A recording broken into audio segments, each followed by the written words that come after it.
અમદાવાદની વિમાન દુર્ઘટનાને લઈને વૈશ્વિક સ્તરે તપાસ કરવામાં આવી રહી છે। ભારતીય, બ્રિટન અને અમેરિકાની એજન્સીઓ દ્વારા તપાસ કરવામાં આવી રહી છે।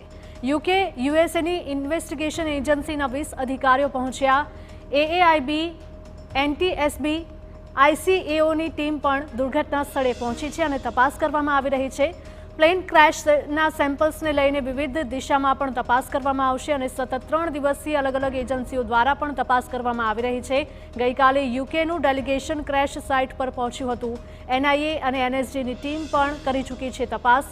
વિમાન બનાવતી બોઇંગ કંપનીની ટેકનિકલ ટીમ દ્વારા પણ તપાસ કરવામાં આવી રહી છે। મહત્વનું છે કે અમદાવાદમાં વિમાન ક્રેશની દુર્ઘટના કેમ સર્જાઈ તેની પાછળ કયા કારણો જવાબદાર હતા તેની ઊંડાણપૂર્વક તપાસ માટે તમામ એજન્સીઓ કામે લાગી ગઈ છે। ભારતના ઉડ્ડયન મંત્રાલયે પણ જણાવ્યું હતું કે જે કમિટી બનાવી છે તે 3 મહિનામાં તપાસ રિપોર્ટ સોંપશે।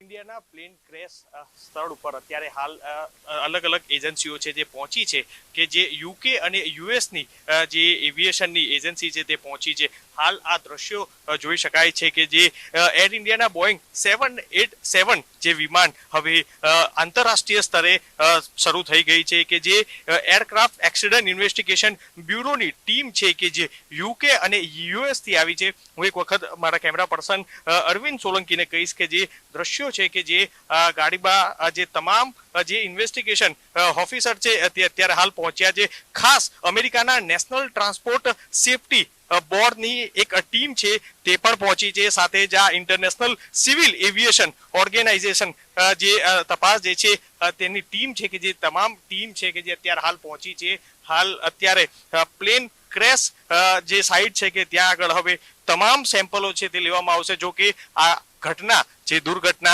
बनी નું ક્રોસ વેરિફિકેશન થયું એ સમાચાર મળતાની સાથે આદરણીય મુખ્યમંત્રી